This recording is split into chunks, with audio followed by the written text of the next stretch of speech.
Erkis, ma tean, et sul on üüratult palju lugusid sellest, mida Jumal su elus teeb. Alustuses küsin, sa tulid täna lennukiga Hiiumaalt Tallinnasse ja jalutasid siia stuudiosse. Mis tee peal Jumal tegi?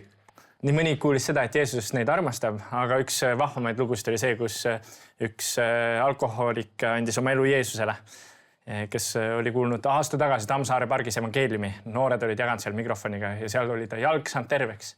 Ja täna, kui ta jagas seda mulle, siis ta pisar voolas ja kui ma küsisin, kas sa tahad oma elu Jeesusele anda, siis oli varrukas ainult silme ees ja andis oma elu Jeesuse kätte, usaldades teda. Ja üks naisterahvas, kelle jalg oli, ma ei tea, haige või kipsis karguga täis, et ka tema samm oli pärast reipam, kui Jeesus oli tema jalga turgutanud. Et isegi lennujaama stuudiosse sa ei suuda nii jalutada ilma, et sa räägiksid Jeesusest kellegile.